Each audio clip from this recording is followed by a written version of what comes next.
거기에 그래서 모든 게 다 갖춰져 있어요. 전혀 부족함이 없어요. 이 살아가는데 부족함이 없어요. 우리는 아무런 부족함이 없어요. 부족함 어디서 나와요? 생각에서 나와요. 자기 생각에서, 비교 분별에서 나와요. 남들과 나를 비교하니까 부족하다고 착각이 된단 말이죠. 그 자제하게 활용할 수 있잖아요. 자제하게 쓰고 있단 말이에요. 이거를 그 어찌 밖에서 구하고 찾는가. 그러니까 참 이게 속 터지는 얘기죠. 이걸 이렇게밖에 설명할 수가 없으니까. 대매산의 법상선사가 처음 마조를 찾아와서 물었다. 대매법상이라는 선사가 있어요. 저랑 상자가 다른 법상 스님이에요. 무엇이 부처입니까?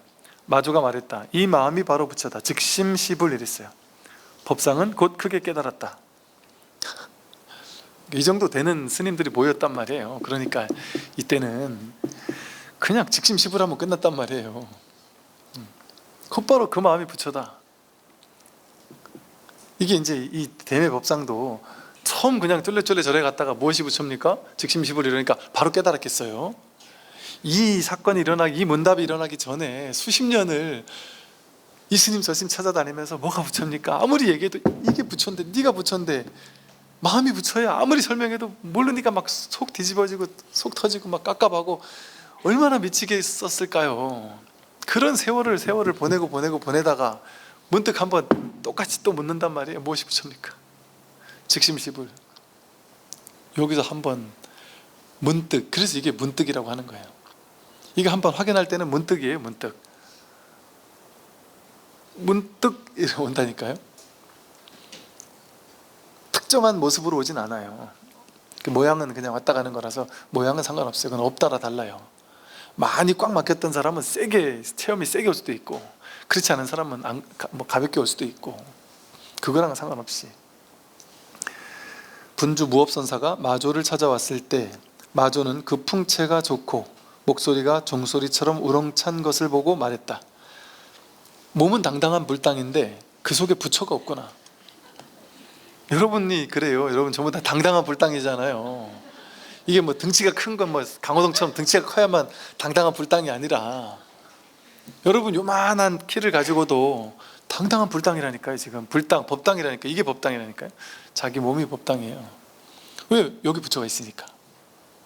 여기 부처가 있잖아요. 이 부처를 끌고 다니고 있잖아요 지금. 그러니까 이게 당당한 불당이죠. 얼마나 당당해요 부처가. 그런데 그 속에 부처가 없으니 문제죠. 사실은 부처가 없는 게 아니죠. 이것도 그냥 표현이지. 부처가 있어요. 근데 자기가 부처가 있는 줄 모르는 어리석은 거죠. 모르고 있는 거죠 그냥. 무업이 무릎 꿇고 절하며 물었다. 삼승의 학문이라면 성문, 영각, 보살에서 소승, 대승의 모든 학문, 이걸 얘기를 하는 거예요. 대승, 소승의 모든 불교 학문, 불교 학은 대강 공부에 마쳤지만 선문에서 말하는 마음이 곧 부처라는 것은 도무지 알 수가 없습니다. 여러분도 그렇지 않나요? 제가 불교대학 마쳤지만, 경전반도 마쳤지만, 심지어는 선방도 막 갔다 왔다 했지만 도저히 즉심시불 이거는 모르겠다. 어제 어떤 보살님이, 연세도 지긋하신 보살님이 우리 마을 앞에 사신대요. 그 보살님이 눈물을 막 그냥 하염없이 눈물 흘리면서, 제가 수십 년을 진짜 너무 간절해서, 이 깨달은 공부가 너무 간절해서 정말 몇십 년을 찾았대요. 놀랍지 않아요? 10년, 20년, 30년, 40년 전에부터 찾았던 사람이 있단 말이죠. 그게 놀라워요. 스님들도 안 찾았거든요 사실. 30년 전에는 찾긴 찾았지만 에이 금생에 되겠어, 언젠가 어느 생인가 될지 모르겠지 이러지. 이 보살님 저 깜짝 놀랐다니까. 30년 전부터 너무나도 간절히 찾아가지고 이제는 너무너무 도저히 안 되니까 막 별의별 안 해본 게 없이 찾았대요. 정말 너무너무 간절하게 찾았대요. 찾다가 3년 전에 왜 그런지 모르겠대. 연고도 없는 이 마을에, 이 경북 상주에 앉아가지고 여기 정착해가지고 이 시골에서 그냥 이제는 어디 찾으러 갈 수가 없으니까, 나이도 들고 있다, 무릎도 아프고 돈도 들고 차비도 없고 뭐 이러니까 이제 여기 앉아가지고 이제는 TV 보고 법문 듣고 이 헬로부터 TV 보고 하면서, 그러면서 그냥 여기저기 그냥 법이 없나 그냥 이제는 이 온라인에서 찾았단 말이죠. 근데 눈이 번쩍 떠 있는데 가만 보니까 코앞에 산 있다는 얘기를 듣고 깜짝 놀래가지고 막 불이 나게 쫓아와서 얼마나 눈물을 흘리는지 몰라요. 삶이 괴로워서 눈물 흘리는 게 하나다가 아니에요. 제가 얼마나 찾은지 모릅니다. 그런데 이걸 몰라가지고 내가 너무너무 괴로웠다. 어떻게 제가 공부하면 되겠습니까? 그 정도 간절하면, 그 정도 간절해야 이제 공부가 이제 쉽게 되죠. 그러니까 그런 분들이 참 이렇게 계셔요. 정말 그런 분들은 진짜 이게 이 인연이, 이 공부와에 참 인연이 있는 분들인 것 같아요.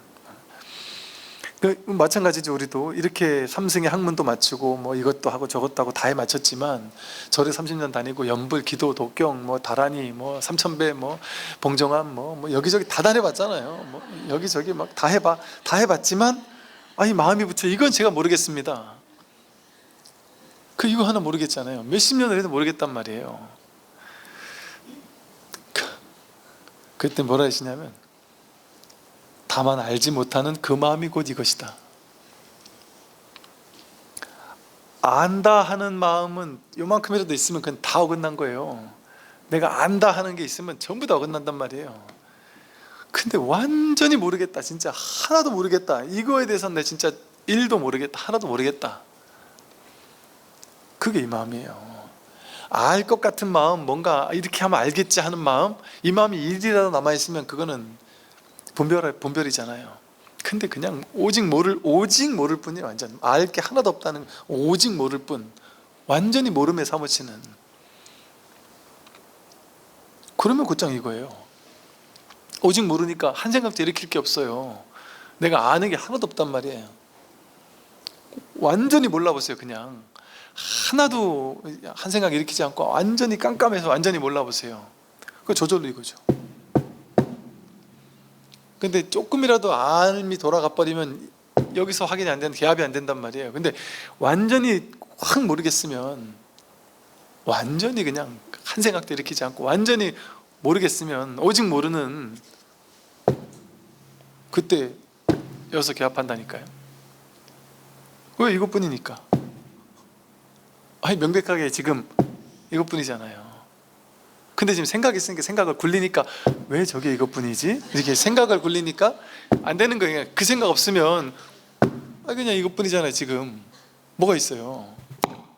이것뿐이지. 그래서 알지 못하는 마음이 바로 이거예요. 그것 외에 다시 다른 물건 없다. 깜깜하고 아무것도 모르겠는데 이렇게 드러나잖아요. 이건 저절로 있는 거잖아요. 원래부터 있던 거잖아요. 늘 있는 거잖아요. 저절로 있는 거. 그냥 이렇게 있잖아요. 그러니까 너무 선명하게 있잖아요. 근데 생각하면 이게 안 보이지만, 그게 확 모르겠고 그냥 딱 내려버리면 아무것도 없는데 이건 생생하게 있네요. 이것만 있잖아요. 그러니까 이것뿐이라고 하는 거죠. 그러니까 모를 뿐 하면은 그냥 저절로예요. 저절로. 지금도 저절로잖아요. 그 생각만 내려놓으면. 이게 다르니까요. 이게 부처고 열반이고 해탈이고 불성이라니까요. 그러니까 이 속에 뭔가 잘 뒤져보면 이 속에 뭔가가 또 있겠지, 그게 아니라니까. 액면 그대로 이게 다라니까요. 무업이 물었다. 무엇이 조사가 서쪽에서 와 비밀스럽게 전한 시민입니까? 달마가 서쪽에서 와서 비밀스럽게 이 마음의 도장, 마음 도장, 이 진리, 인이라는 건 도장, 이거는 명백하다 이런 거죠. 이 진정한 진짜 본래 마음이 뭡니까? 조사가 비밀스럽게 전한 시민이 뭡니까? 이렇게 알려줬는데 또 묻잖아요. 또 물으니까 이 방법은 안 되겠구나 싶어가지고 이런단 말이에요. 야, 쓸데없는 소리 하지 말고 쓸데없는 신경 끄고 우선 돌아가 다음에 다시 와. 지금은 때가 아니야. 돌아가. 그러니까 힘이 풀이 푹 죽어가지고 오늘도 또 호탕이구나 하고 기운이 푹 빠져가지고 다시 돌아갈 거 아니겠어요. 돌아가야 되니까 기운 푹 빠져가 딱 돌아가려고 하니까 무업이 나가는데 마조가 불렀다. 스님! 하니까 이렇게 돌아가려고 하다가 고개를 휙 돌아볼 거 아니에요. 무업이 머리를 돌리자 마조가 말했다. 이게 뭐예요? 이거 뭐냐? 이것이 무엇인가? 휙 돌리는 이게 뭐냐? 이거다 말이에요. 무업이 이 말에 문득 깨닫고는 절을 했단 말이에요. 그러니까 여기에 원래 체험이 중요하면 여기 이렇게 나오면 안 되죠. 무업이 이 말을 듣고는 문득 쑥 내려가는 체험을, 하늘이 무너지고 땅이 꺼지는 쑥 내려가는 어마어마한 어마무시한 체험을 하고는 한없이 뭐 눈물을 흘리고 막 그냥 온몸이 부들부들 전율이 일어나고 어쩌고 저쩌고 막 한참 해야 되겠잖아요. 근데 너무 드라이 하잖아요. 문득 깨닫고는 절을 했어요. 그러니 이것도 필요 없단 말이에요. 절하는 것도. 그러니까 마조가 말했다. 이런 둔한 사람 같으니 절은 해서 뭐하나? 절을 해서 뭐하나? 이거 확인했다면은, 그러니까 이 선사들 스님들에게는 이런 이제 이런 다양한 방편을 가지고 무수히 사람들을, 제자들을 가리키고 법을 가리켜 보이고 그랬단 말이죠. 근데 이런 장면들 하나하나를 딱 보면 이걸 보고 와, 그 당시 스님들은 대단하다. 어떻게 이렇게 한마디에 팍 깨닫지? 이게 한마디에 팍 깨닫는 게 아니라니까요. 여러분은 지금 꼴랑이 한 2년 3년 여기 와서 법문 들으셨잖아요. 이분들은 막 5년 6년 7년 10년 20년 30년을 갈고 닦아보고 앉아서 수행도 해보고 참선도 해보고 스님 법문도 들어보고 앉아가지고 막 몇 날 며칠을 막 행자 생활도 하고 그러면서 하다가 문득 한번 깨달은 장면을 여기다 탁 찍었단 말이에요. 그러니까 이거 보고 부러워할 필요가 없어요. 30년인데 우리는 이제 3년 했는데 뭐, 그죠? 그러니까 그럴 필요가 없다. 다음을 보면요, 백장회해가 나와요.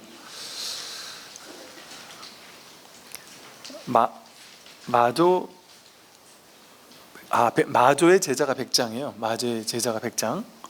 그 다음 백장의 제자가 이제 황벽이고, 황벽의 제자가 임재예요. 그래서 육조 스님의 남악해양의 제자가 아마 마조죠. 그래서 마조의 제자가 백장이고, 백장의 제자가 황벽, 황벽의 제자가 임재. 그래서 마조, 백장, 황벽, 임재. 요때가 아주 육조의 법이 가장 아주 그냥 활발하게 살아있을 때고, 이 마조, 백장, 황벽, 임재 이분들이 전부 다 어록을 남겼어요. 마조 어록, 백장 어록, 임재 어록, 황벽 어록. 황벽 어록은 전신법요와 법요와 완능록을 묶어서 황벽 어록이라고 불러요. 이 네 분의 가르침이 가장 뛰어난 선의 어떤 백미랄까? 그래서 이 네 개를 합쳐서 사가 어록이라고 불러요. 네 분의 어떤 스승의 가풍이 담긴 그런 어록이다. 그 중에 하나인 백장 어록 중에서요, 다만 매 순간 거울처럼 깨어 있을 뿐 있거나 없는 것들에 얽매이지 말라.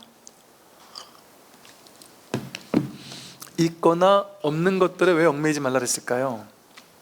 있는 게 없고 없는 게 없어요.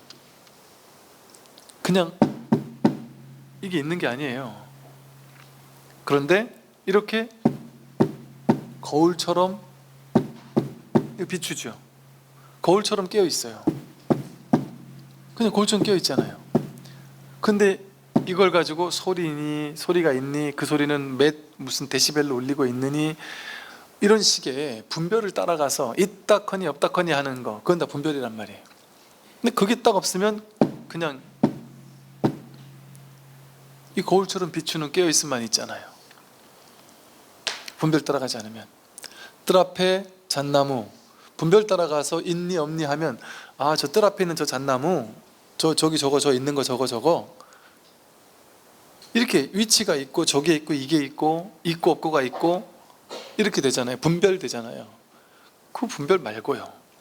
그러니까 뜰 앞에 잣나무에는 뜰도 없고 앞뒤도 없고 나무도 없어요. 잣도 없단 말이죠.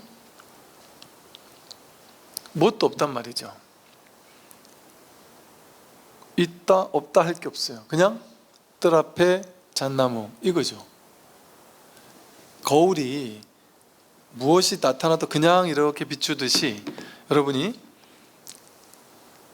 판단, 해석, 분별하지 말고 그냥 비추면 뜰 앞에 잣나무 이게 비춰지죠. 거울처럼 깨어있죠. 뜰 앞에 잣나무 여기서, 그리고 이게 거울처럼 비춰지죠. 거울처럼 깨어있잖아요. 이렇게 거울처럼 깨어있단 말이에요. 다만 매 순간 이렇게 거울처럼 깨어있을 뿐, 근데 이 거울처럼 깨어있는 거 이건 애쓰는 게 아니죠. 애써야 되나요?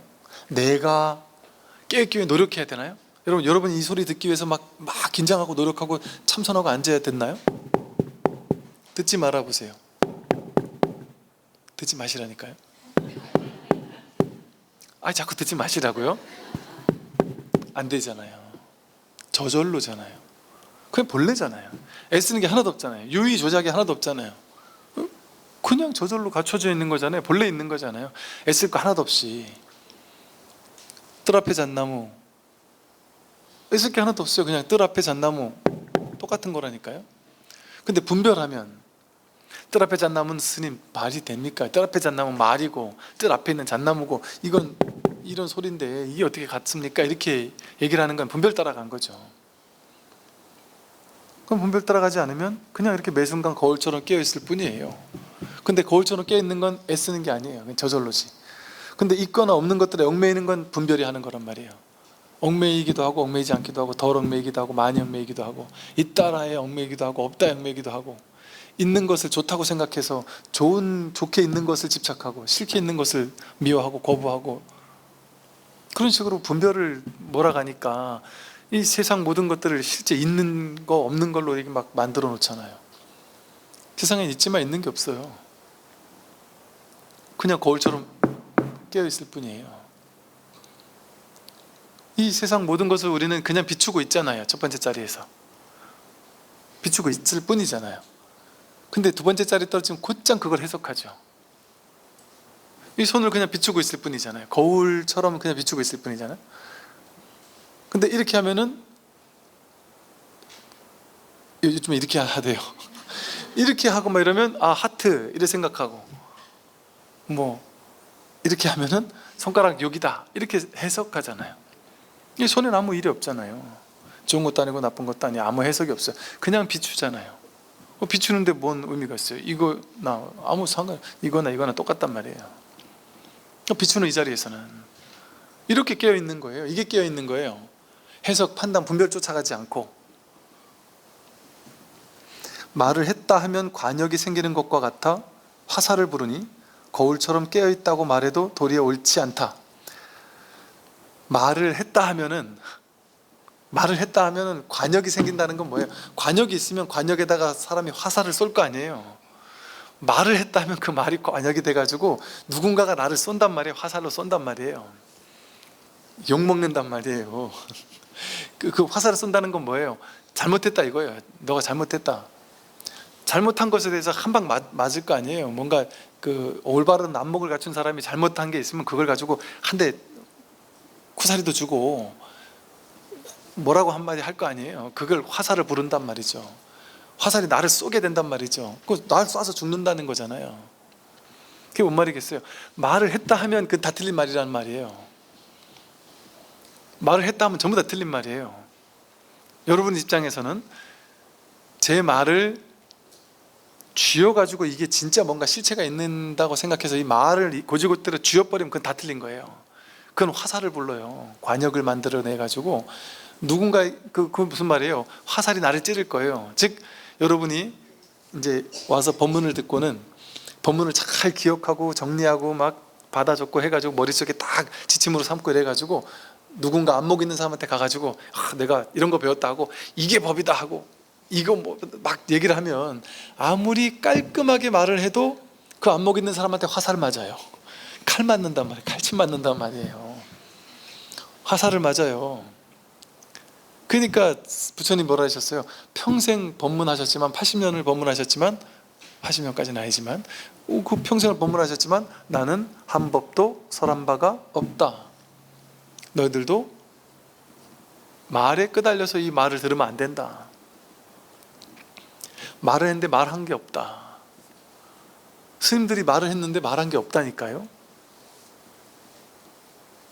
이걸 말로 들으면 안 돼요. 그냥 알아들을 수 있는 소리도 하고 뭐 온갖 얘기를 하지만 그 얘기를 붙잡을 게 하나도 없어요. 심지어 가장 깔끔한 소리조차 틀린 소리예요. 나름 깔끔하게 한 소리조차 틀린 소리라니까요. 그러니까 야 저거는 기가 막힌 말이다 해가지고 딱 받아 적으면 그 받아 적는 순간 틀렸어요. 그러니까 내가 그렇게 그냥 아 그렇구나 해서 그 말을 의지해서 문득 한번 깨달으면 되는 거지. 이 말 아닌 것을 한번 깨달으면 되는 것이지, 말을 붙잡아 놓으면 말에 걸려가지고 내가 깨닫지를 못해요. 그 말은 뭐와 같으냐? 달을 가리키는 손가락 같잖아요. 그러니까 손가락을 똑 잘라가지고 집에 갖다 놓고 귀중하게 모시면 맨날 손가락만 쳐다보고 있을 거 아니에요. 이게 법인 줄 아니까. 달을 안 보잖아요. 그 손가락만 쳐다보고 있을 거니까. 그럼 이 손가락을 이러고 있는데 저쪽에 달이 있어서 이걸 이렇게 가리키는데 이걸 똑 잘라놓고 집에 가서 얘 가지고 있으면 얘가 딴 데 가리키고 있겠죠 아마. 그럼 뭐 이상한 데 쳐다보고 있을 수도 있잖아요. 그래서 모든 말은 틀린 거예요. 그 말을 통해 낙처를 확인할 뿐이지, 달을 가리키는 손가락을 통해 달을 볼 뿐이지 손가락에는 관심이 없단 말이죠. 그러니까 팔만대장경을 다 불태워도 어쩔 수 없단 말이에요. 그거는 법이 아니기 때문에. 법을 가르치는 손가락일 뿐이지. 그러니까 말을 했다면 관역이 생기는 것과 같아서 화살을 부르니 거울처럼 깨어있다고 말해도 도리에 옳지 않다. 여러분 거울처럼 깨어있어라 얼마나 여법해요. 좋은 말이에요. 얼마나 이게 맞는 말이잖아요. 그 본인도 그렇게 얘기했잖아 앞에서. 매 순간 거울처럼 깨어있어라. 그러니까 이제 사람들이 이 말을 딱 준단 말이에요. 아, 매 순간 거울처럼 깨어있어라. 이것처럼 기가 막힌 말이 없구나. 난 이렇게만 살면 되겠구나 해가지고 그 말을 지어가지고 뭔 일이 있을 때마다 나는 거울이야. 나는 거울이야. 나는 분별 안 해. 나는 분별 안 해. 이러면서 나는 비출 뿐이야. 나는 비출 뿐이야. 그게 오염이잖아요. 그게 생각이잖아요. 그게 유의 조작이잖아요. 유의 조작해서 비추는 게 아니에요. 그냥 있는 거지. 너무 자연스럽게 그냥 원래 있는 거지. 내가 막 긴장하고 막 그 말을 붙잡아서 내가 있는 그대로 관할 거야, 윗바사나 할 거야 이러면서 뭐 어디 남방불교 가서 막 한 달 뭐 모기장 안에 들어 앉아가지고 막 100일 동안 이렇게 막 안 먹으면서 막 하루 한 끼 먹으면서, 그것도 좋은 일인데 그것만이 나를 깨닫게 하는 건 아니죠. 그렇게 해야지만 이게 확인됩니까? 자다가도 확인되는 건데 그냥 누구나 여기 아무나 말 그대로 개나 소나 확인된단 말이에요. 실제 개, 실제 소도 이거 확인한단 말이에요.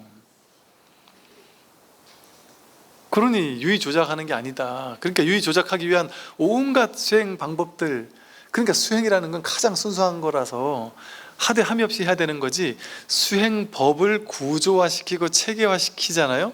그럼 그건 하면 할수록 틀린 거예요. 그러니까 이제 옛날 유행했던 게 1단계, 이수한 사람은 2단계, 이수한 사람은 3단계, 이수한 사람은 4단계, 그래서 이렇게 딱딱딱 이렇게 계층별로 계율을 만들어놔서 할 게 많게 만들어야 돼요. 그래 이제 어쨌든 사람들 떠나가지 않잖아요. 여기서 다 배웠으면 딴 데 가서 다른 거 배울 거 아니에요. 어쨌든 이렇게 단계가 많아야 돼요. 무슨 반 해서. 그 요거 끝나는 사람에겐 요거 그 다음, 요거 끝난 사람에겐 요거 그 다음. 그렇게 해야 된다라는 게 옛날엔 붐이었죠. 제가 20대 때 그랬다니까요. 누가 스님도 이렇게 이거를 이렇게 그냥 책을 하나 내고 막 이러면 안 되고, 이걸 체계화 시켜가지고 뭔가 딱 구조화 시켜서 수행법이면 수행법을 뭐 1단계에서는 뭐 연부를 한다든지, 2단계에서는 뭐 좀 더 수준 높은 뭘 한다든지, 뭐 이래서 1단계에서는 어느 정도의 성취, 이런 식으로 딱 눈에 보이는 가시적인 성과 이런 걸 탁 보여주면서 착착 끌어가야 이게 중생을 구제하기에는 그것처럼 좋은 게 없다. 그러지 않으면은 안 된다. 이런 얘기를 들은 적이 있었거든요. 왜? 우리 분별에서는 그게 맞는 것 같거든요. 그게 쉬운 것 같고. 근데 이건 그렇게 가는 게 아니에요. 그렇게 단계별로 가는 게 아니에요. 꽉 먹혔다 1단계도 하얀 띠도 못 따는 거예요. 1단계도 못 따고 그냥 처음부터 하얀 띠니까 그냥 하얀 띠인 거예요. 죽을 때 계속해서 노란 띠도 못 따고 빨간 띠 파란 띠도 못 따고 그냥 하얀 띠인 거예요. 그냥 1년 2년 3년 된 사람이나 1년 된 사람이 똑같이 하얀 띠인 거예요. 그러다가 문득 단을 따버리면 검은 띠를 그냥 확 따버리는 거지. 더 이상이 없는 몰록.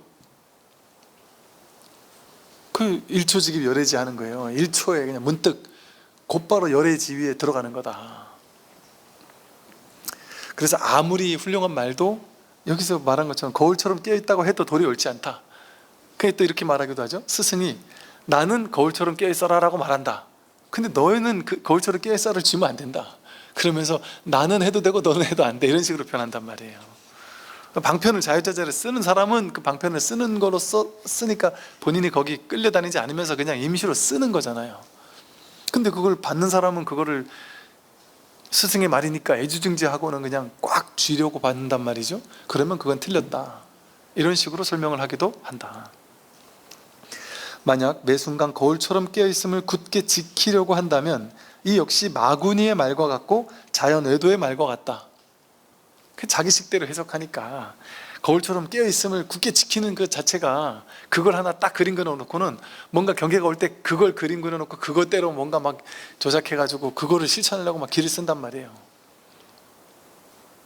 그러니까 아무리 깔끔하고 깨끗하게 똑 떨어지는 뭔가 기가 막히고 좋은 말이 있어도 그 말을 쥐게 되면 그 마구니의 말과 같다. 그래서요 선어록이 이제 어려운 이유가 뭐냐 하면 이 한 벽을 넣어서지 않으면 선어록을 좀 소화하기가 쉽지 않은 이유가 뭐냐면 선어록은 우리가 왜 어려운지 아세요?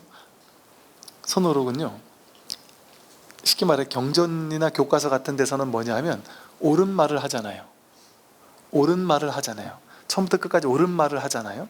진리에 합당한 말을 하잖아요. 그죠? 그런데 선어록은 특징이 뭐냐면 진리에 합당한 옳은 말을 해요. 그 다음에 또 그 옳은 말을 깨요. 그러니까 미쳐버리는 거예요. 옳은 말을 하는 것까지는 이해를 해요. 근데 그걸 또 깨니까 여기서 진도가 안 나가는 거예요. 이제 꽉 막혀버리는 거예요. 그게 삼구법문이라는 표현을 써요. 첫 번째는 가장 좋은 걸 준다. 법, 진리를 줘요. 그 두 번째는 주었던 법, 진리를 빼앗는다. 그럼 이때 그냥 우왕좌왕해서 그냥 콱 막혀서 어찌할 바를 모른단 말이에요. 그때 진짜 좋은 것이 비로소 드러난다. 진짜 좋은 것, 삼구법문이 비로소 소화가 된다는 거죠. 그러니까 너무 법다운 말, 여법한 말을 딱 해놓고 나서는 그 다음에 그걸 깨고 자기가 한 말을 깨거나 아니면 육조 스님이 한 말을 그 제자들이 깨고 또 육조도 마찬가지예요. 달마나 경전에 나온 말을 깨잖아요. 그게 선의 기질이라니까요.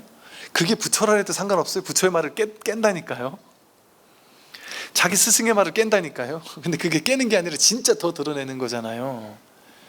그래서 여러분 인도에서 선을 공부했다 내지는 인도에서 불교를 공부했던 예수님이 인도에서 오랫동안 공생의 기간 동안 인도에서 공부했다는 게 상당히 설득력이 있다래거든요.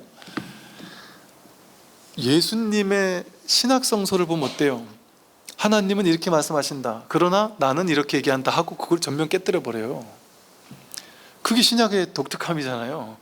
하느님의 말씀을 다 깨뜨려 버린다니까요. 파사현정이거든요. 삿된 것을 깨뜨리기만 하면 바른 게 드러난단 말이에요. 그러니까 본인이 내세운 것도 본인이 깨죠. 그래서 이파자재라고 하죠. 세웠다 깨뜨렸다를 자제하게 하는 거, 그게 진짜 선지식이다. 계속 세우기만 하면 그는 마군이라 그러잖아요. 여기서 마군이라고 하잖아요. 여기서 제 말이 아니고. 그런데 이 전통이라 그래서 나는 불교에서는 전통이 있으면 안 돼요. 사실은 현실에서는 어쩔 수 없이 전통을 가지지만 우리 교파는 이런 전통이다, 우리 교파는 저런 전통이다, 그 마구니의 말과 같다고 이러잖아요. 어떤 특정한 가르침을 딱 우리의 전통이고 우리는 이것을 선양한다 이렇게 하는 게 현실 세계에서는 100번 이해가죠. 100번 이해가죠. 그러니까 이게 선이 이런 거예요. 선은 100번 이해가는 거 그 내친단 말이에요. 그리고 할 말 한단 말이에요. 그냥 세상에 전부 다 이거는 정말 옳은 말인데 왜 틀리다고 해? 그것도 틀리다고 한단 말이에요. 그러니까 이 선을 하는 사람이 욕을 많이 먹는 이유가 그거라니까요. 남들 다 옳다고 하는데 지 혼자 틀렸다고 하니까 말도 안 되잖아요. 그러니까 제가 이런 얘기를 들었다니까요. 이 절이 생긴 지 지금 50년이 다 됐고 50년 동안 주지 스님만 지금 한 20, 30명이 왔다 갔는데 30명 넘게요. 거의 30명 정도가 왔다 갔는데 그 30명이 전부 다 수행해라, 기도해라, 염불해라, 독경해라, 해라 다 했는데 왜 네 혼자만 수행하지 말라 그러냐. 그러면 아주 교만한 놈 아니냐. 29명 다 틀렸고 네 그래 잘났냐, 네 혼자만 맞다는 얘기 아니냐. 이런 얘기 들어도 싸죠. 이런 얘기를 듣는다니까요. 그게 선의 할 일이에요. 선의 할 일. 그러니까 선사 스님들이 어디 가도 이거 환영받지를 못했단 말이에요. 그러니까 파격이라고 부르잖아요. 격식을 깨뜨리는 걸 파격이라고 하는 거예요. 파격이 선에서 나온 말이에요. 모든 격식을 다 파한다. 하다못해 부처님이 세운 것까지 파한다. 그러니까 부처를 만나면 부처를 죽이고 조사를 만나면 조사를 죽인다는 얘기까지 하잖아요. 그러니까 이게 일반인들이 이해가 되겠습니까 이거? 진짜 미쳐버리겠죠. 이런 얘기를 들으면 처음 듣는 사람은 뭔 소린지 이해를 못한단 말이에요. 이러란 얘기야 저러란 얘기야. 그럼 아니면 이랬다 저랬다 막 할 것 같으면, 세웠다 깨뜨렸다 막 할 것 같으면 뭔가 이렇게 내세우는 게 있어야 내가 공부할 맛이 나잖아요. 내세우는 게 하나도 없으니까, 본래 무일물이니까 한 물건도 주는 게 없으니까 내가 어디 머물 데가 없단 말이에요. 머물 데가 없어요. 제일 아이러니가 선 박사예요. 선 박사. 그게 현실에서는 당연히 있고 있어야 되고 있는 게 맞는데 선에서는 박사가 있을 수가 없죠. 박사라는 그 형식을 다 깨뜨린 게 진짜 선이니까. 그러니까 실제 우리 현실에서는 그렇잖아요. 불교계에서 신기한 일이 벌어지잖아요. 여러분, 대학교 교수님들이, 전 세계 수없이 많은 교수님들이, 불교학 교수님들이, 세계 최고 가는 교수님들이 깨달은 도인이다 이러면 찾아가서 배우잖아요. 삼배하고. 그렇잖아요. 그죠? 인정하는 거잖아요. 나는 머리로 알았습니다. 근데 진짜로 체득한 분 계시면 저는 쫓아가서 삼배하고 배우겠습니다. 그거 아니에요. 교수님들이 얼마나 머리 빳빳해가지고 내가 이 세상 내가 제일 많이 아는 사람인데 어떻게 배우겠어요. 근데 이 경전에서 나와요. 제가 지금 다 기억이 안 나는데 아무리 어려도 무시하지 말아야 될 네 가지가 있다 이러나 그래요. 예를 들어 이래요. 뱀은 아무리 작은 뱀이라도 이게 독에 쏘이면 큰일 나, 사람을 죽일 수도 있다. 코끼리도 죽일 수 있다.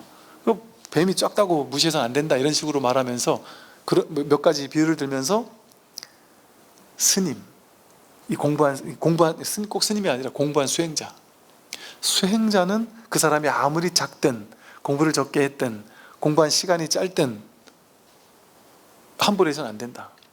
왜? 그 사람이 이 법을 깨닫고 있을지 모르기 때문이다. 그 사람이 법을 깨닫고 있다면 그 사람은 아무리 많은 것을 아는 사람보다도 훨씬 더 사생에 잡은 거죠. 법에 있어서는. 그렇다고 하는 게 경전에 그렇게 나와요. 그 다음에 또 병이 나으면 약은 반드시 버려야 한다 이랬잖아요. 병이 나으면, 괴로움이라는 병이 나으면 약은 법문이에요. 법문.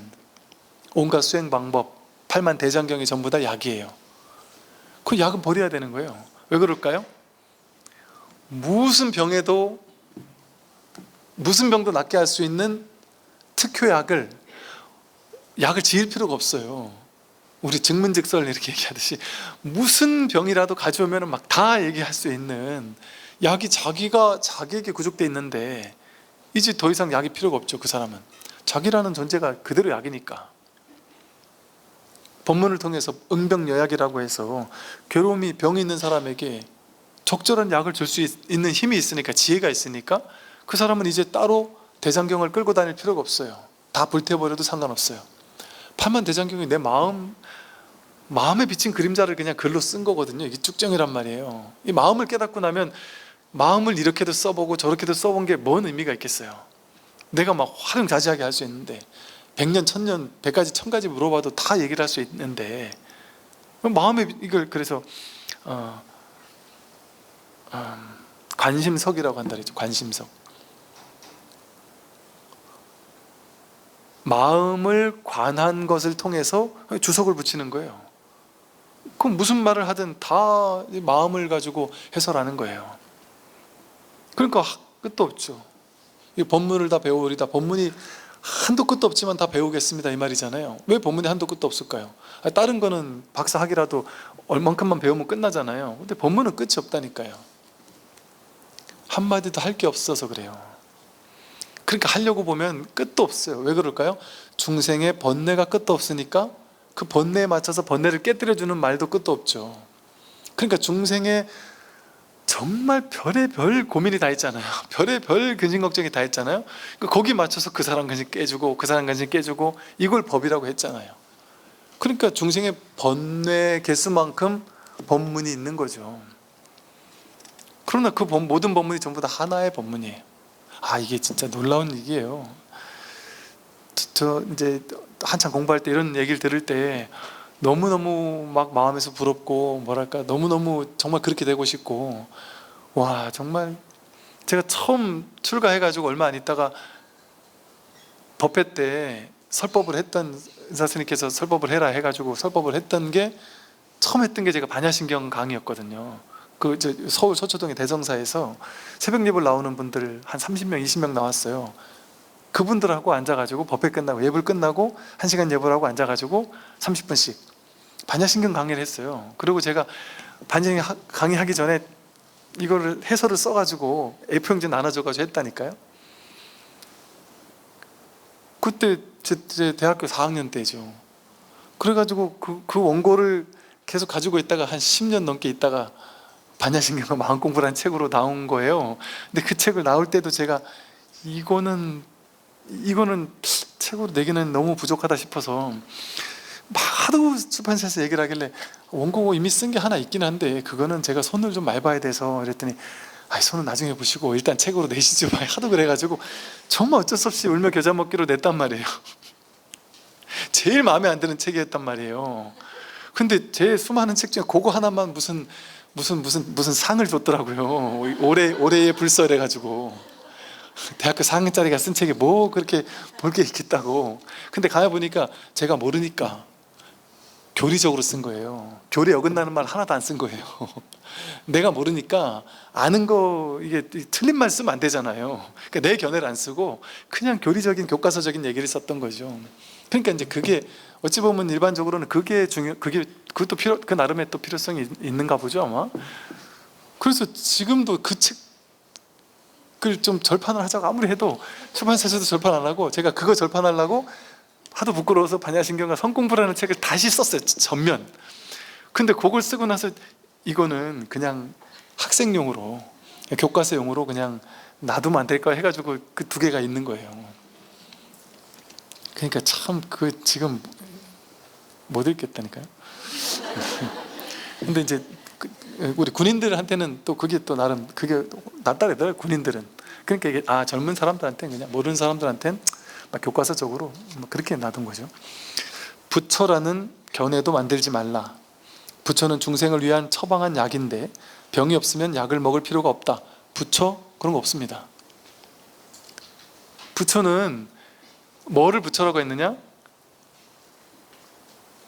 괴로움이라는 병이 있는 사람에게 그 병을 치료해 줘야 되잖아요.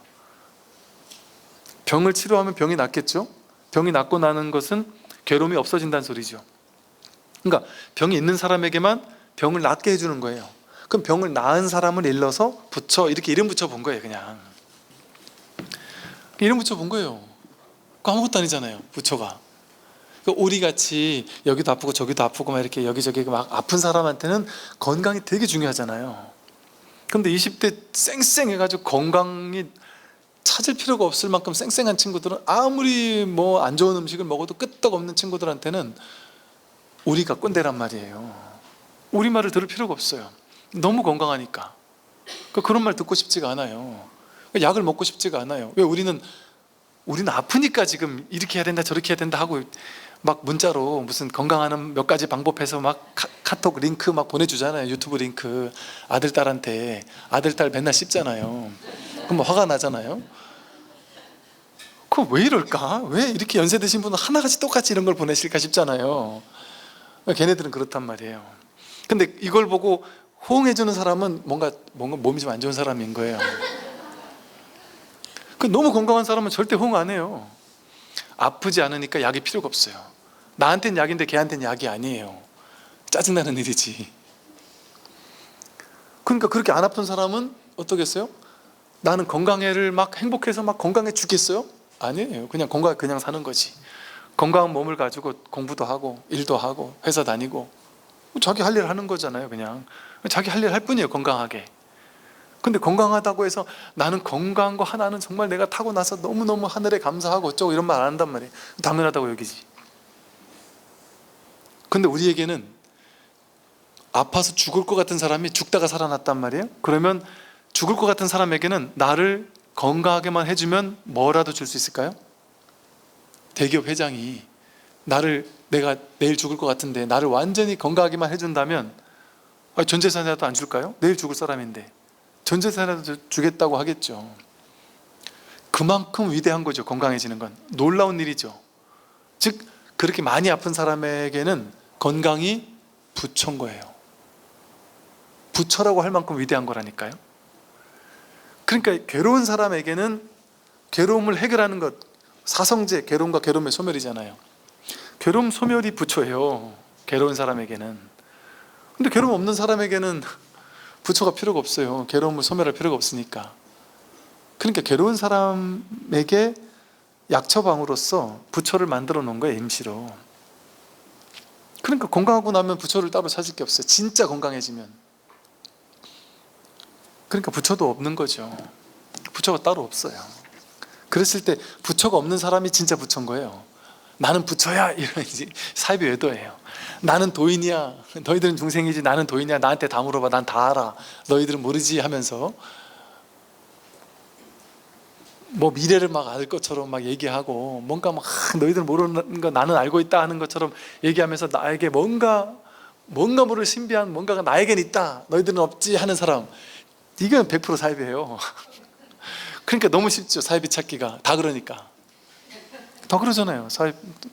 거의 다 그러잖아요. 사이비가 평범하고 심심한 사람 봤습니까? 있는 척하지. 있는 척 하잖아요. 사이비일수록. 자신감이 없는 사람일수록 있는 척하는 거예요. 원래가. 자신감이 없으니까 이거로라도 내가 어떻게 해서 돈벌이 해봐야 되기 때문에 원래가 그래요. 원래 사람의 기본 심리가.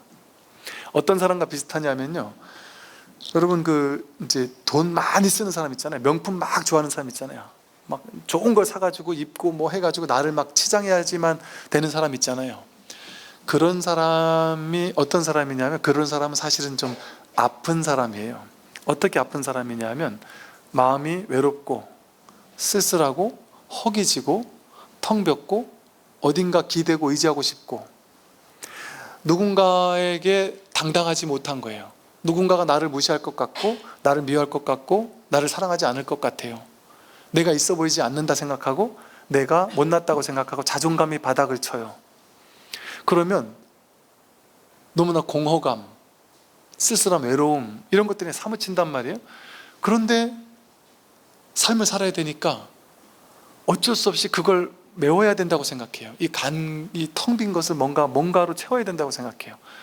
근데 그 누구도 옆에서 심지어 그런 사람이 본인 스스로 그러고 있을 때 또 옆에서 누군가가 막 자존감 살리는 말을 해주지도 않아요. 그런 사람은 나를 진짜 믿어주는, 정말 있는 그대로 존중해주고 사랑해주는 한 사람이라도 옆에 있으면 그 사람은 그 공허감 딱 치유가 돼요. 놀랍게 치유가 돼요. 근데 그런 사람이 없어요. 그런 사람은 또 그러면 그 사람은 계속 그게 쌓여요. 그러면 그걸 돈으로 채우고 싶어하고 뭔가 사는 걸로 채우고 싶어하고 뭔가 샀을 때 카드로 탁 긁었을 때 뭔가 그 쾌감을 느끼고 그걸 내가 잊고 남들이 조금 있어 보이는 것처럼 바라봐 줄 때 그때 뭔가 이게 막 만족감을 느끼는 거예요. 그러니까 이게 소비 중독인 사람들 있거든요. 막 쇼핑 중독인 사람들이 있어요.